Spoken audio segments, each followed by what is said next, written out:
Hey everyone, welcome to today's video where we dive into the exciting world of AI and why DeepSeek going open source isn't a threat to Bittensor's TAO, but a validation of its decentralized model. So let's get straight to it. DeepSeek's move to open source is great, but it doesn't change the fundamental challenges of AI compute, data, and incentives. Open source code alone can't run itself, it needs a powerful infrastructure. This is where Bittensor shines, providing a decentralized infrastructure that democratizes AI. Now let's talk about real-world costs. Have you ever thought about how expensive centralized AI can be? Here are some examples. OpenAI's GPT-4 turbocharges around 6 cents per 1K tokens, which can easily amount to $600 a month for heavy users.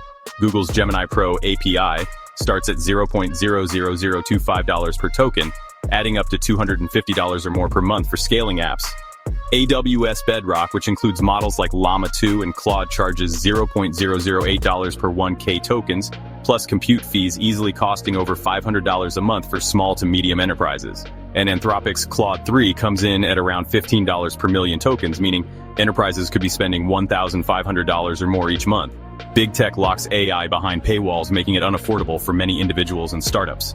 Bittensor's subnets, on the other hand, democratize access at near zero marginal cost.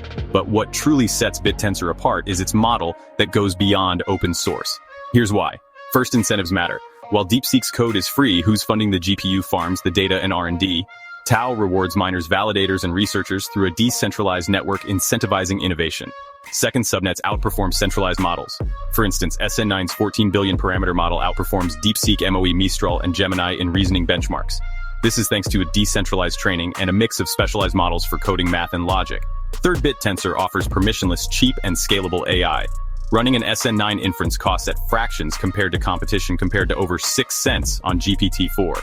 This makes AI more sustainable and accessible. Fourth, decentralized compute networks beat cloud monopolies.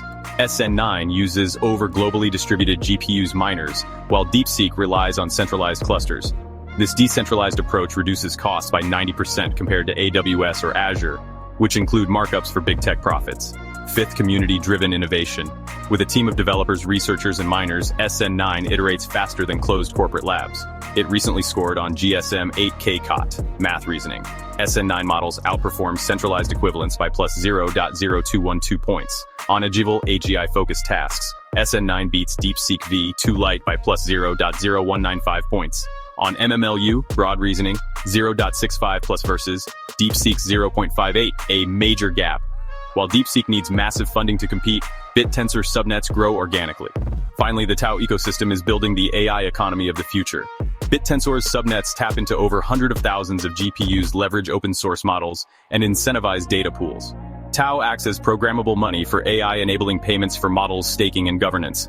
To sum up, open source is a step, but decentralization is the future. Bittensor solves the real bottlenecks by providing compute-improving models and ensuring community ownership. If DeepSeek wants to survive, launching a subnet like SN9 is their only move. Decentralized AI isn't the future, it's already here. Thanks for watching. Don't forget to like, share, and subscribe for more insights into the future of AI. Andy.